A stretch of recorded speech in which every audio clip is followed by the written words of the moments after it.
अभी जो लीड कर रहे हैं उसमें कह सकते हैं जो शुरुआती जो पंक्ति नजर आ रही है वो डॉक्टर कम और मेडिकल स्टाफ जो है वो ज्यादा इस वक्त यहाँ पर नजर आ रहा है। तो अभी डॉक्टर विजय कपूर कहाँ है? बुद्धि प्रकाश जी देखिए ये कोई बोलने के लिए यहाँ पर तैयार नहीं। तैयार है क्यों नहीं? आरटीएस कभी वापस नहीं होगा। जब तक आरटीएस वापस नहीं होगा तब तक रैली चालू रहेगी। और आप लोग नेगेटिव क्यों सोचते हो? आप लोग नेगेटिव क्यों सोचते हो? प्रेस कितना नेगेटिव बोलने की कोशिश कर रहा है, दिखाना ये मेरी क्लिप कि आप क्योंकि आप लोग ये बोल रहे हो कि आगे मेडिकल स्टाफ है, क्या मेडिकल स्टाफ पे ये लागू नहीं होता है? तो आप लोग अभी भी बोल रहे हो कि आगे फ्रंट में डॉक्टर नहीं चल रहे हैं। आप लोग क्या बोल रहे हैं? नहीं, डॉक्टर विजय कपूर वार्ता करने गए हैं। सीएम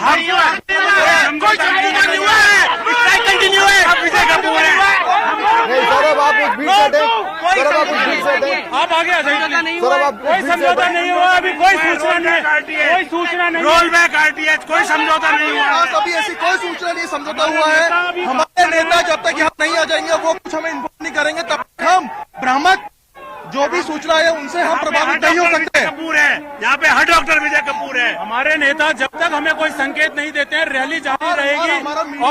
और आप आज इस रैली की इस रैली की संख्या को देखो, ये डॉक्टर्स की और स्टाफ की भावना है, इसको सरकार अच्छी तरह देख ले। भविष्य में कोई भी रिएक्शन दिया है कि देख ले इस रैली को, ये वोट बैंक नहीं है, ये जज्बात है।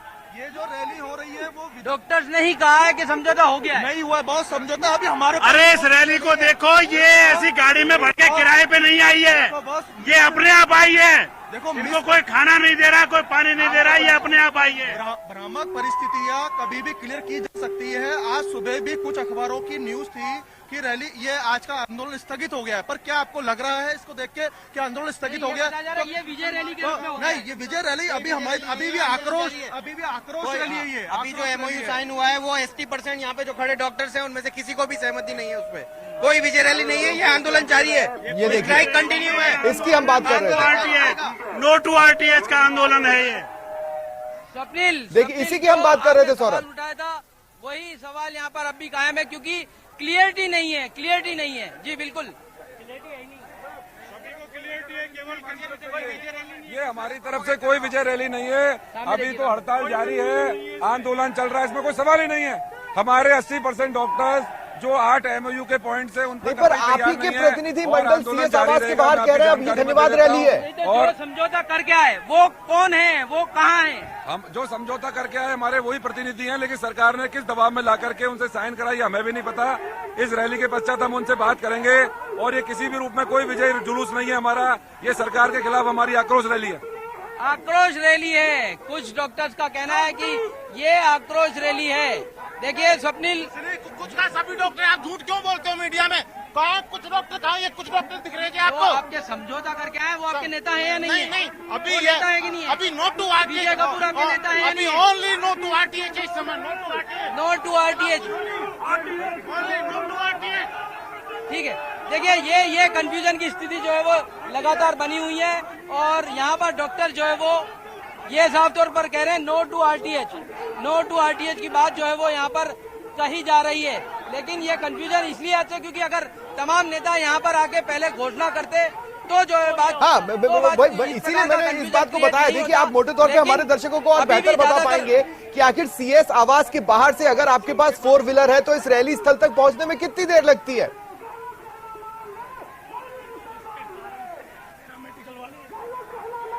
महज 500 मीटर का रास्ता है सीएस हाउस से लेकर सूचना केंद्र तक का। और अब ये रैली महारानी कॉलेज से आगे बढ़ते हुए राजपूत सभावन की तरफ रुख कर गई है। लेकिन अभी तक हो सकता है वो पीछे हो, ये हम नहीं कह रहे कि वो नहीं है, हो सकता है वो पीछे हो। लेकिन आगे जो तमाम डॉक्टर इस रैली में शामिल हैं उनका ये कहना है कि अभी कोई बात जो है वो नहीं हुई है। जिस प्रकार के समझौते की बात कही जा रही है वो हम नहीं, पर एक नया ट्विस्ट आया, एक नया एंगल आया है सौरभ। यहाँ तक कुछ डॉक्टर्स यहाँ तक मान रहे हैं और ये होगा जब तक कम्युनिकेशन प्रॉपर नहीं होगी, इस तरह की चीजें आएंगी। उनका तो ये भी कहना है कि भाई बंद कमरे में दबाव डालकर समझौता साइन करवा लिया गया।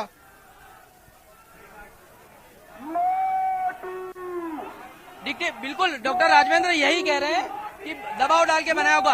आपकी जो प्रतिनिधि मंडल है उनसे वार्ता हुई? देखिए हमारे साथियों से कुछ बातचीत हुई है, हमारे साथी भी ये स्वीकार करने को हैं कि उनके ऊपर बहुत दबाव बना के उनसे साइन करवा लिए गए हैं, जो कि 80% डॉक्टर्स को स्वीकार्य नहीं है। इसलिए मैं आपकी जानकारी बता दूं कि नो टू आरटीएच का आंदोलन चलता रहेगा और एक सेटिस्फैक्ट्री लेवल पर जाकर के ये आंदोलन खत्म होगा। अभी आंदोलन हमारा खत्म नहीं हुआ। क्या लगता है आपको किस प्रकार का दबाव बनाया होगा? उनको किसी न किसी प्रकार से पूरी सरकार तरह ने से प्रेशर पे निजी ला उनको करके तो मुक्त कर दिया ना। किसी भी मामले में डरा के धमका के उनको साइन कराएगा इस एमओयू पे। पर हमारे डॉक्टर समुदाय किसी भी रूप में तो जो निजी अस्पताल हैं उनको तो बाहर कर दिया है। इसमें हमारे अभी भी ऐसे बहुत सारे हॉस्पिटल्स हैं जो अभी भी इसके कानून के दायरे में आएंगे और वो सभी हमारे आंदोलन के साथ हैं। आईएमए के अध्यक्ष ये कह रहे हैं कि अगर जमीन आपने ली थी तो उस समय के टर्म्स पर आप एग्री किए थे, तो अभी भी आपको भुगतना पड़ेगा। Run by trust PPP model, जिसको लैंड दिया गवर्नमेंट ने, बिल्डिंग बना के दिया। आईएमए के अध्यक्ष अभी हमारे पास बयान आया, उन्होंने कहा कि समझौता हो गया और जो लोग जिन्होंने सरकार से जमीन और ये लिए वो पहले से सरकार से लिखित में पहले ही दे चुके हैं कि वो सरकार की कोई योजना होगी तो वो लागू करेंगे। लेकिन मैं बताता हूँ कि वो एग्रीमेंट सरकार का उनके साथ 40 साल पहले हुआ था, जब राज्य में चिकित्सा सुविधाओं को डेवलप किया जा रहा था। तो अभी भी कर रहा है वो, लेकिन स्टैंड तो कर रहा है। लेकिन आज के परिप्रेक्ष्य में बात करें तो 40 साल पहले इस तरह के कानून की तो कोई बात नहीं थी। केवल उसमें अधिकतम 25% ऐसे मरीजों को सेवा देने का उसमें क्लॉज होता है कि आप 25% मरीजों को आप बेड्स दें, उनको फैसिलिटी तो दें। आपके प्रतिनिधि अभी आप लोगों को फेस करने से क्यों बच रहे हैं? कहाँ लेट हो रहे हैं? 500 मीटर की दूरी को तय करने में 40 मिनट से ज्यादा का वक्त लग गया है। हम बैठ के एक बार चर्चा करेंगे, तभी इस आंदोलन की आगे रूपरेखा तय होगी। पर अभी मेरी नजर में तो 80% लोग जो समझौता करके आए वो अब क्यों नजर नहीं आ रहे? वो समझौता जो करके आए वो किस कारण से अभी हैं, अभी वो करके आए बातचीत सरकार से। लेकिन यहाँ 80% लोग जो हैं उनका मत है कि वो एमओयू साइन हुआ है उसको स्वीकार नहीं करते। काम की बात है। 20% क्या कह रहे हैं? ये स्थिति है स्वप्निल। अब इनका 80% अभी भी एमओयू के विरोध में है, तो 20% क्या कह रहे हैं? कंफ्यूजन की स्थिति हो गई है। अब ये 20% का अभी कोई बयान जो है वो सामने नहीं आया, लेकिन क्योंकि वो नैतिक रूप से इनका समर्थन कर रहे थे, इस लिहाज से ये बात कही जा रही है कि उनको भी इस दायरे से जो है वो बाहर रखा जाए। लेकिन वो दायरे से बाहर इस लिहाज से नहीं हो सकते क्योंकि सरकार से उन्होंने लिखित में कई सारे फाउंडेशन जो है वो कर रखे हैं, उन्होंने जमीनें ले रखी हैं, ट्रस्ट के रूप में संचालित हैं, तो वो इस आरटीएच का विरोध जो है वो नहीं कर सकते। और बड़ी बात, ये पूरे आंदोलन के दौरान कई निजी अस्पताल जो सरकारी सहायता के अनुसार चल रहे थे वो लगातार जो है वो इलाज कर रहे थे, वो उन्होंने पूरी तरह से बहिष्कार भी नहीं किया था। तो ये स्थिति इस वक्त लगातार बनी हुई है उनका, क्योंकि कोई भी प्रतिनिधि यहाँ पर मौजूद नहीं है, चाहे किसी भी मेडिकल कॉलेज का प्रतिनिधि यहाँ पर मौजूद नहीं है, साथ ही ट्रस्ट से संचालित कोई अस्पताल का प्रतिनिधि यहाँ पर मौजूद नहीं है। और 90% लेकिन ये भी अपने आप में अजीब, ये भी अपने आप में एक अलग तरह की बात है सौरभ। स्टाफ दिख रहे हैं। अब देखिए, रात में एक समझौता साइन होता है, सुबह जिस समझौते पे साइन हुए, क्या दोनों के शब्द, लाइनें और सारा जो मैटर है वो सेम है या नहीं है, इसे लेकर अभी फिलहाल क्लैरिटी नहीं है। और दूसरी बात ये भी है कि किसी तरह की लीगल एडवाइस नहीं ली गई साइन करने से पहले। अब डॉक्टर्स तो पढ़े लिखे हैं, वो इस तरह की गलतियां नहीं करेंगे।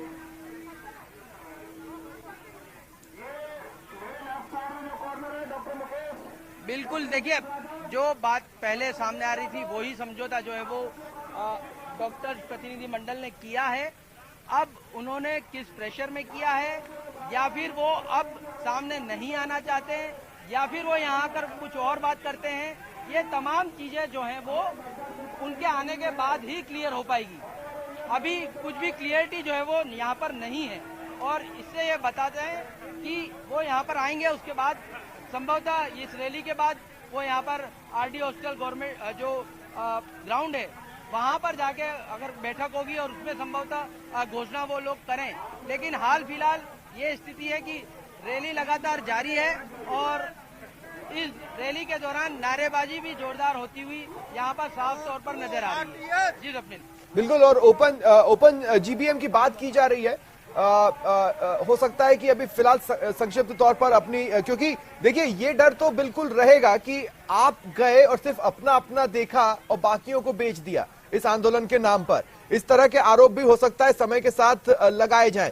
अब मेरा सवाल आपसे यह है कि इस रैली का रूट क्या है, लगभग कितनी देर तक ये रैली चलनी है, जिसके बाद हमें अपडेट्स मिल सकते हैं, या उससे पहले कोई तरीका कि ये प्रतिनिधिमंडल पहुंचे, ये पैनल पहुंचे और बातचीत कर पाए?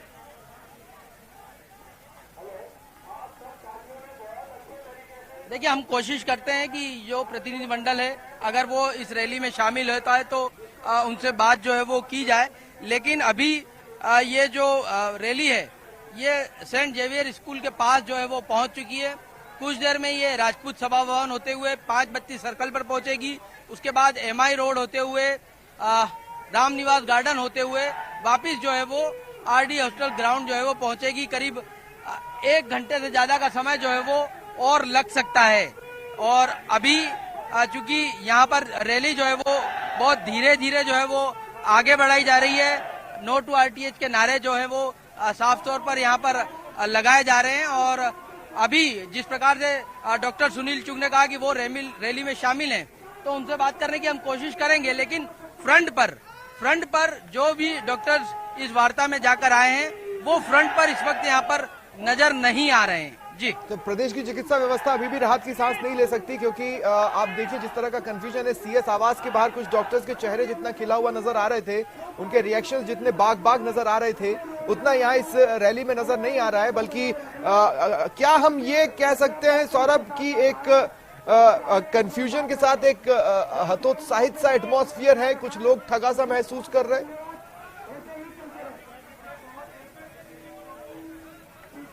जी बिल्कुल, यही माहौल यहाँ पर इस वक्त नजर आ रहा है। और 27 मार्च वाली जो रैली थी उसमें जो लोग आगे नजर आ रहे थे वो इस वक्त यहाँ पर आगे नजर नहीं आ रहे हैं। अब इसका क्या मीनिंग है, इसके पीछे क्या कुछ कारण है, ये कुछ देर बाद जब वो लोग यहाँ आएंगे तो स्पष्ट जो है वो हो पाएगा। लेकिन अभी हाल फिलहाल तो यही स्पष्ट यहाँ पर नजर आ रहा है कि रैली जो है वो रवाना कर दी गई है। और जो चेहरे शुरुआती मैं रोक रहा हूँ सौरभ, मैं आपको रोक रहा हूँ। सहयोगी ओम प्रकाश इस वक्त कोटा से मेरे साथ जुड़ रहे हैं, चिकित्सा मंत्री प्रसादी लाल मीणा के साथ वो मौजूद हैं। ओम प्रकाश, बातचीत करें।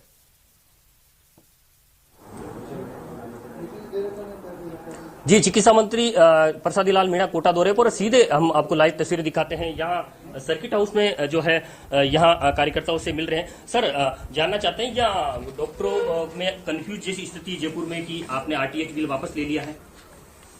डॉक्टरों ने सरकार के जो RTH बिल है उसके समर्थन में अपना आंदोलन वापस ले लिया और सरकार के साथ उनका समझौता हो गया। जो RTH बिल को जो विरोध कर रहे थे, वापस लेने की मांग कर रहे थे, उन्होंने RTH बिल को मान लिया है। और पूरे प्रदेश में RTH बिल, देश का पहला राज्य राजस्थान, माननीय मुख्यमंत्री जी की पहल पर पूरे प्रदेश में लागू हो गया। देश का पहला राज्य जहां पर RTH बिल लागू हुआ है। डॉक्टर्स की कुछ बातें थी वो हमने उनकी स्वीकार कर ली। पहले भी हम उसको मान रहे थे 50 बेड से नीचे नहीं होगा, और डॉक्टरों ने आज समझौता करके इस बिल को मान लिया। सर, स्टूडियो से सवाल है, जो तमाम निजी अस्पताल है उनको इस बिल से के दायरे से बाहर रखा गया? जो सरकार से फ्री लैंड लिया है, जिनको PPP मोड पर है, जो गवर्नमेंट हॉस्पिटल है, मेडिकल कॉलेज है, जो ट्रस्ट के हॉस्पिटल है, 50 बेड से ऊपर वाले सबको शामिल किया है। तो स्वप्निल, 50 बेड से ऊपर वाले तमाम जो है हॉस्पिटल को इसमें शामिल किया गया है। और इनका कहना है कि वापस है 50 बेड से ज्यादा का, तो क्या उस पर RTH लगेगा या नहीं लगेगा?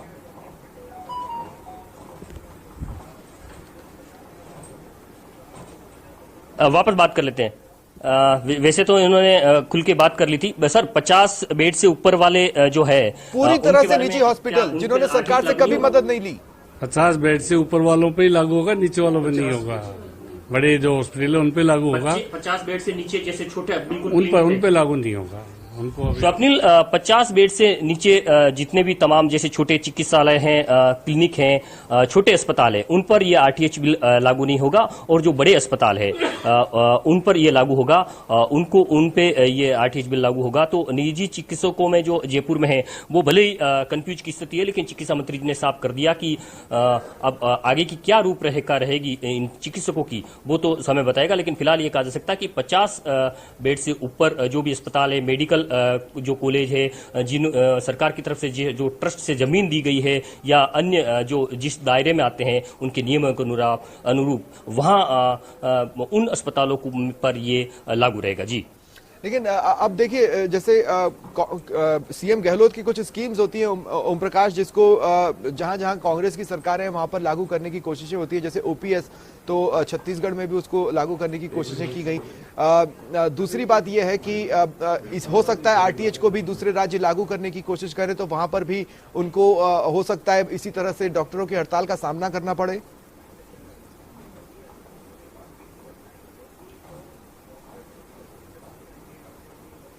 देखिए, सरकार ने पहले ही कह दिया कि ये प्रदेश जो देश का पहला ऐसा राज्य बनेगा जिसमें आरटीएच बिल जो है लागू होगा, और ये मरीजों और उनके परिजनों के लिए, विशेष तौर से मरीजों के लिए वरदान साबित होगा। और निश्चित रूप से यदि दूसरे प्रदेश में लागू होगा तो उनके सामने बड़ी चुनौतियां तो निश्चित रूप से कही जा सकती है। फिलहाल ये कहा जा सकता है कि चिकित्सा मंत्री जो प्रसादी लाल मीणा कोटा दौरे पर है, न्यूज 18 राजस्थान से खास बातचीत में उन्होंने कह दिया है कि 50 बेड से ऊपर तमाम जो बड़े अस्पताल है वो इस आरटीएच बिल के दायरे में रहेंगे, यानी कि बिल लागू रहेगा।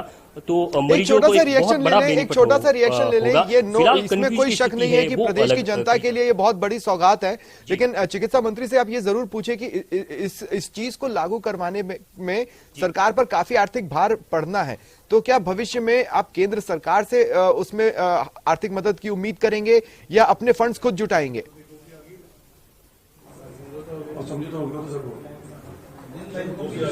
देखिए मंत्री जी, एक और कमेंट हम आपसे लेना चाहते हैं, क्योंकि ये मरीजों के लिए वरदान तो साबित होगा, मरीज और आम जनता जुड़ेगी, लेकिन आर्थिक भार भी सरकार पे पड़ेगा।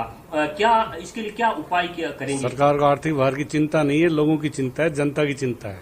आर्थिक भार कितना ही आए सरकार उसको सहन करेगी, पर लोगों का, मुख्यमंत्री की जो कमिटमेंट है कि लोगों के इलाज के लिए, लोगों की सुविधा के लिए, चाहे मुझे पूरा बजट भी डाइवर्ट करना पड़े हेल्थ में, तो उसको करेंगे। देश का पहला राज्य है जहां पर हेल्थ का सबसे ज्यादा बजट खर्च किया, पहला राज्य है जहां मेडिकल पर सबसे ज्यादा खर्च कर रहे हैं। स्वप्निल, साफ तौर पे इनका कहना, प्रदेश जो राजस्थान प्रदेश है देश का पहला ऐसा राज्य बन गया है जिसमें आरटीएच बिल लागू हो गया, और निश्चित रूप से ये वरदान साबित होगा मरीजों के लिए। देखना होगा कि क्या भविष्य में किसी तरह की स्थिति पर केंद्र सरकार से ये कहा जाता है कि आप हमारी मदद कीजिए।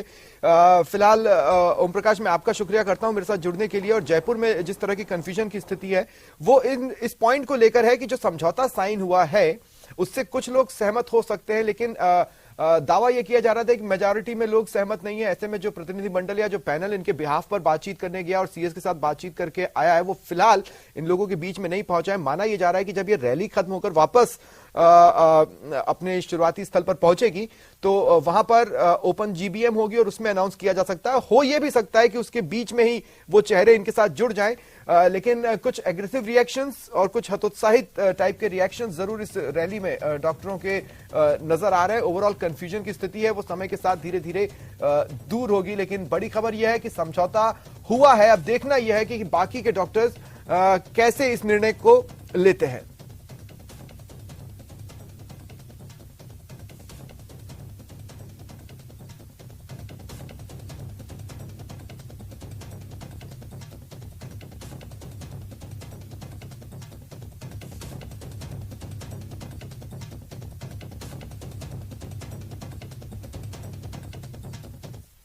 तो देखते रहिए न्यूज 18 राजस्थान।